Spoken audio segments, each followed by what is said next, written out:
இதுலேருந்து ஒரு நோட்டிஃபிகேஷன் போர்டில் வந்து நியூவாக ஒரு அப்டேஷன் விட்டுருக்காங்க. என்ன விட்டுருக்காங்கன்னா, கம்ப்யூட்டர் பேஸ்டு எக்ஸாமினேஷன் சிபிஇ பிப்ரவரி 2026 அட்டன் பண்ணவங்க. அதில் வந்து மால் ப்ராக்டிஸ் யார் யார் மால் ப்ராக்டிஸ் பண்ணியிருக்கீங்களோ அவங்களுக்கு வந்து ஒரு நோட்டிஃபிகேஷன் மாதிரி வந்திருக்கும்.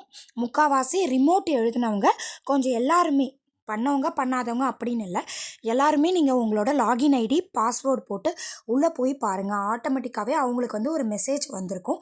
அந்த மெசேஜில் என்ன சொல்லியிருக்காங்கன்னா, அவங்க எல்லாரையுமே வந்து நேரில் கூப்பிட்ருக்காங்க.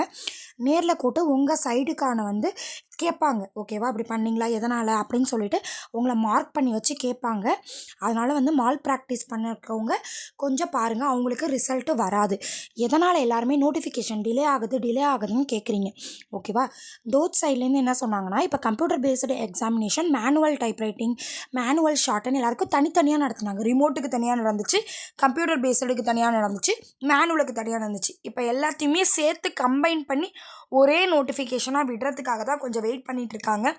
இன்னும் ரிமோட்டுக்கும் கம்ப்யூட்டர் பேஸ்டு எக்ஸாமினேஷனுக்கும் ஷார்ட் அண்ட் டைப்ரைட்டிங் சிஓஏ எதுக்குமே ரிசல்ட் இன்னும் வரல.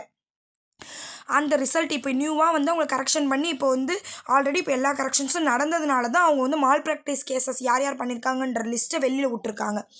அப்படின்னும் போது நீங்கள் எல்லாருமே வந்து அவங்கவுங்களோட லாகின் ஐடி பாஸ்வேர்டு போட்டு பார்த்து உங்களுக்கான மெசேஜஸ் என்ன வந்திருக்கு நோட்டிஃபிகேஷன் பார்த்துக்கோங்க. எல்லாருமே நேரில் கூட்டிருக்கதா சொல்லி இன்ஃபர்மேஷன் வந்துச்சு. உங்களுக்கு இருந்துச்சுன்னா அவங்க என்ன அந்த லெட்டரில் சொல்லியிருக்காங்களோ அதை லெட்டர் படித்து பார்த்து நேராக மீட் பண்ணி உங்கள் சைடுக்கான பாசிட்டிவ் ஆர் நெகட்டிவை நீங்கள் சொல்லலாம். ஓகேங்களா, இன்னும் வந்து கண்டிப்பாக ஜூலை லாஸ்ட்டுக்குள்ளே நோட்டிஃபிகேஷன் வந்துடும். இப்போலாம் கவர்மெண்ட் வந்து 15 நாள் தான் அப்ளிகேஷன் பீரியட் விடுறாங்க. அடுத்த 1 வீக் ஆர் 10 டேஸ்க்குள்ளே நமக்கு ஆல் டிக்கெட் ரிலீஸ் பண்ணிடுறாங்க. லாஸ்ட்டு 2 டேட்ஸ்க்கு முன்னாடி கூட ஆல் டிக்கெட் ரிலீஸ் பண்ணுறாங்க. அதனால் எல்லோரும் எக்ஸாம் ரொம்ப தள்ளி போகும்னு நினைக்க வேணாம். ஆகஸ்ட்டில் நடக்கவும் வாய்ப்பு இருக்குது. கண்டிப்பாக ஆகஸ்ட்டில் நடக்கும் அப்படின்னு சொல்ல முடியாது, ஏன்னா ரொம்ப டிலே ஆகிடுச்சு. அப்படின்னும் போது செப்டம்பருக்குள்ளே கண்டிப்பாக எக்ஸாம் இருக்கும். ப்ரிப்பேர் பண்ணுறவங்க நல்லா ப்ரிப்பேர் பண்ணிகிட்டே இருங்க.